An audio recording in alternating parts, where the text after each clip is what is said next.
Hi, I am Runtub. Here, I am with my colleague, Gunting. Today we will go through the fundamentals of process safety. There are 10 process safety fundamentals that I am going to bring you through.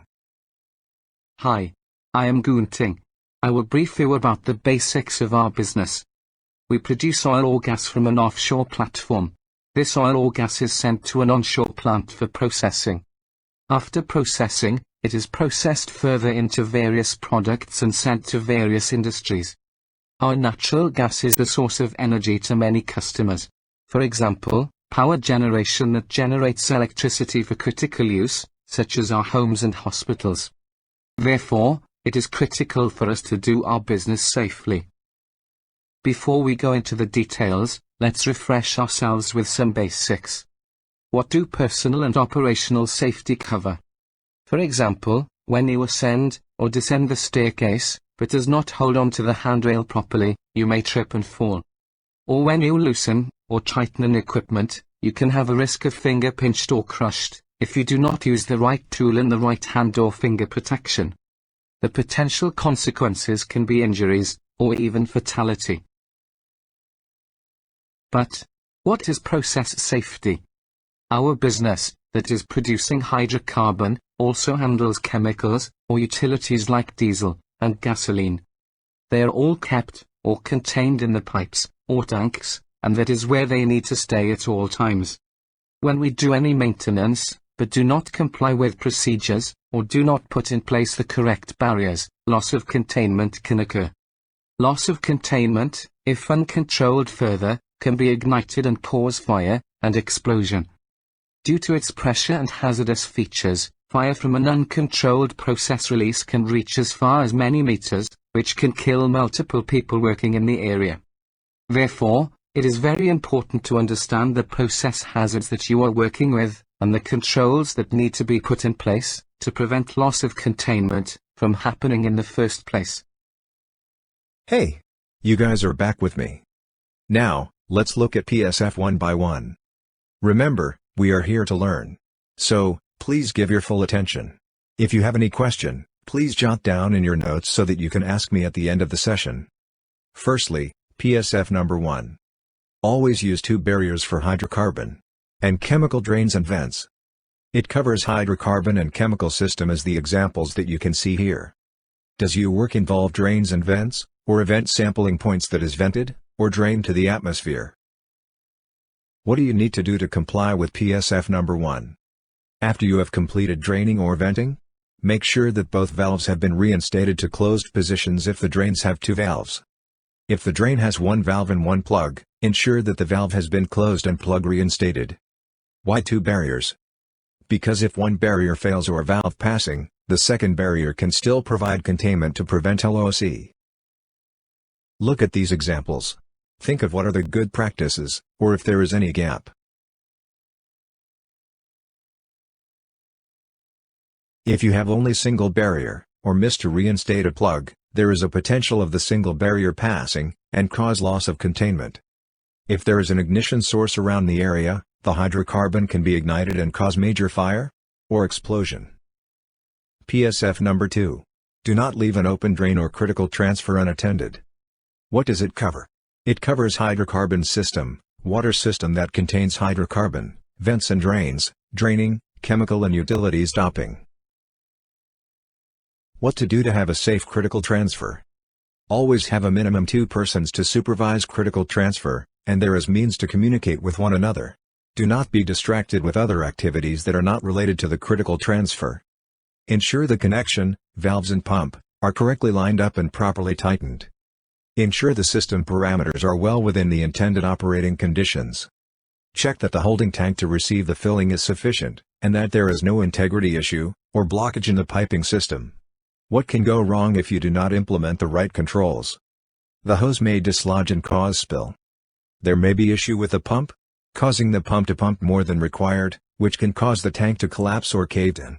This problem may be able to be detected early, if there are at least 2 people supervising this activity. Here is one example, showing a good practice of a critical transfer. Next, is PSF number 3.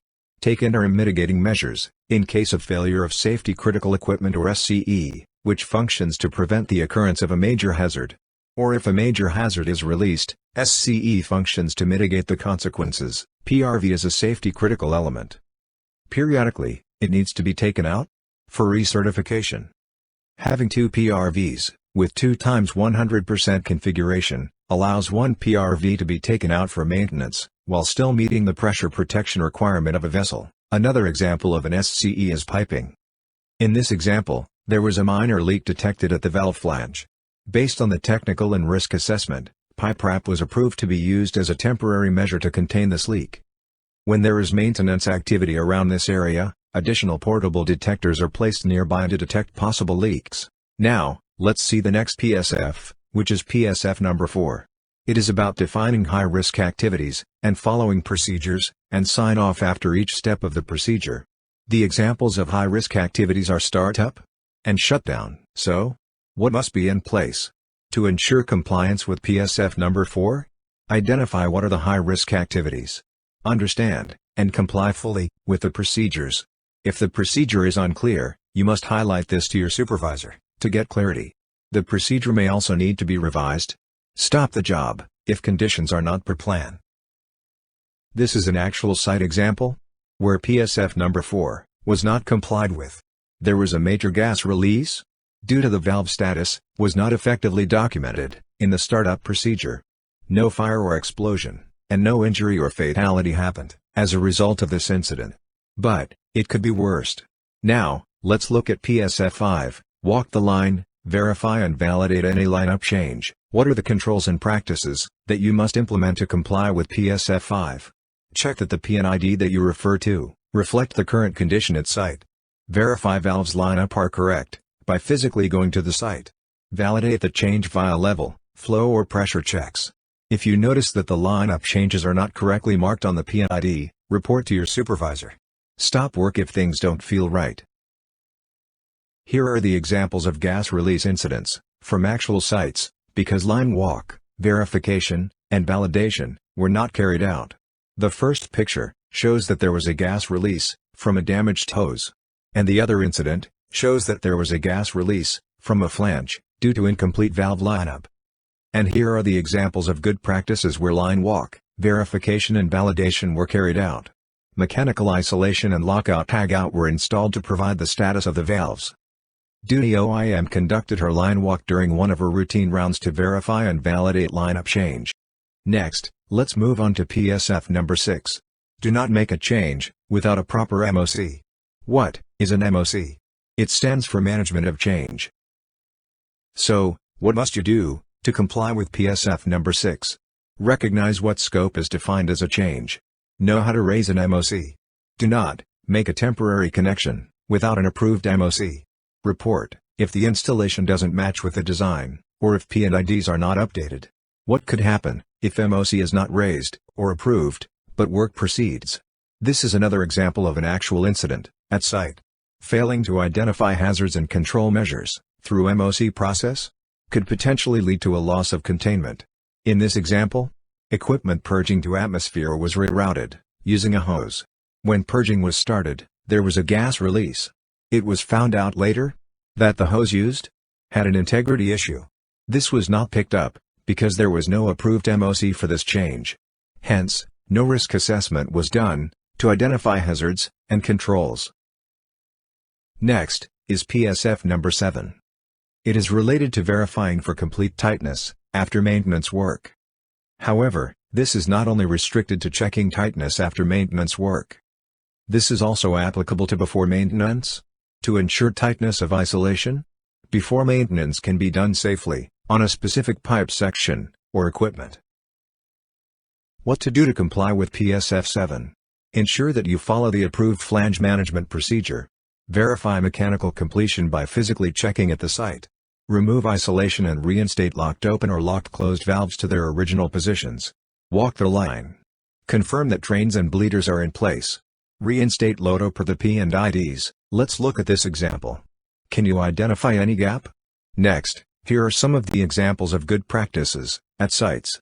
Various tools can be used to confirm valves and flanges tightness. operations and contractors are working together to verify for complete tightness after maintenance work. Next is PSF number 8. It requires us to always check that equipment is pressure-free, drained, and provides safe isolation before starting maintenance work. What to do to comply with PSF number 8?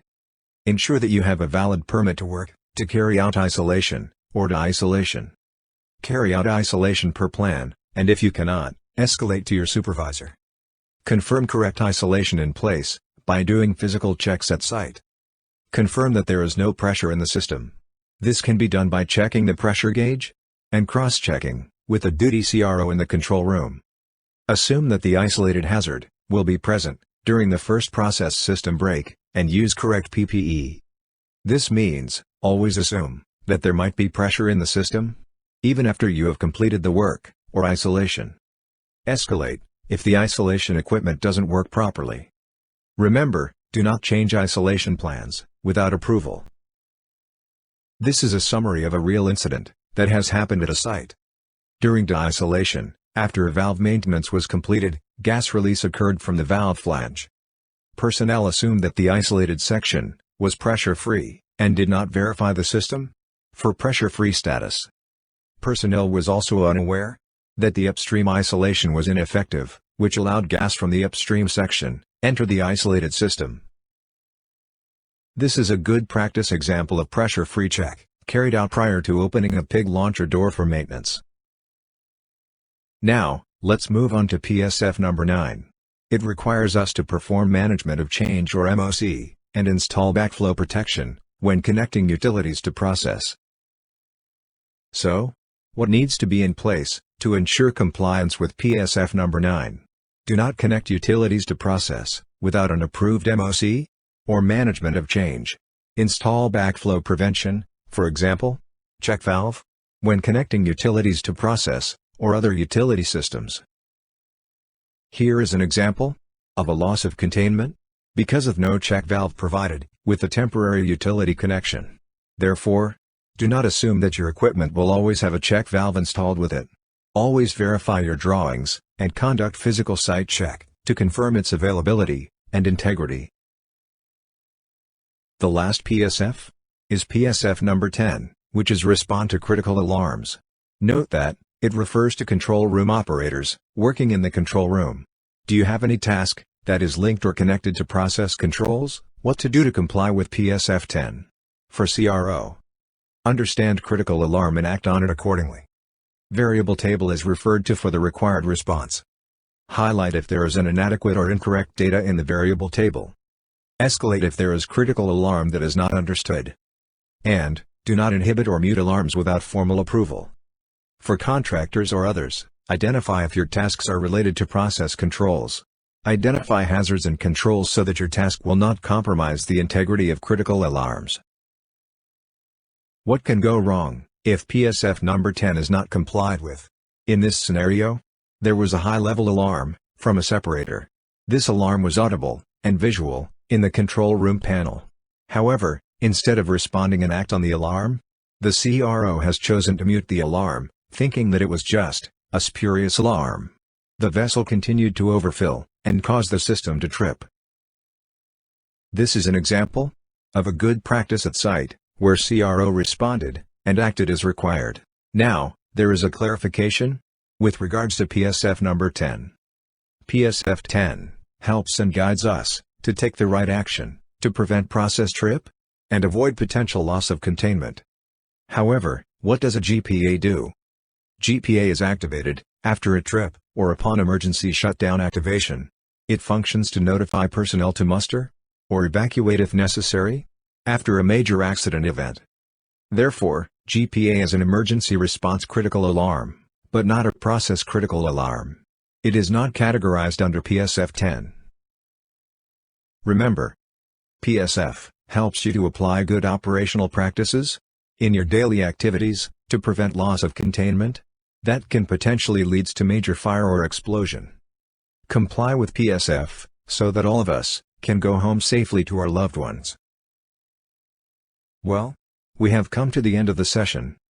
Thank you for your attention and participation. We hope that you have learned and understood the 10 fundamentals of process safety. If you have any query from this session, or even after this session, you can always reach out to our PSF ambassadors for more guidance and support. Goodbye.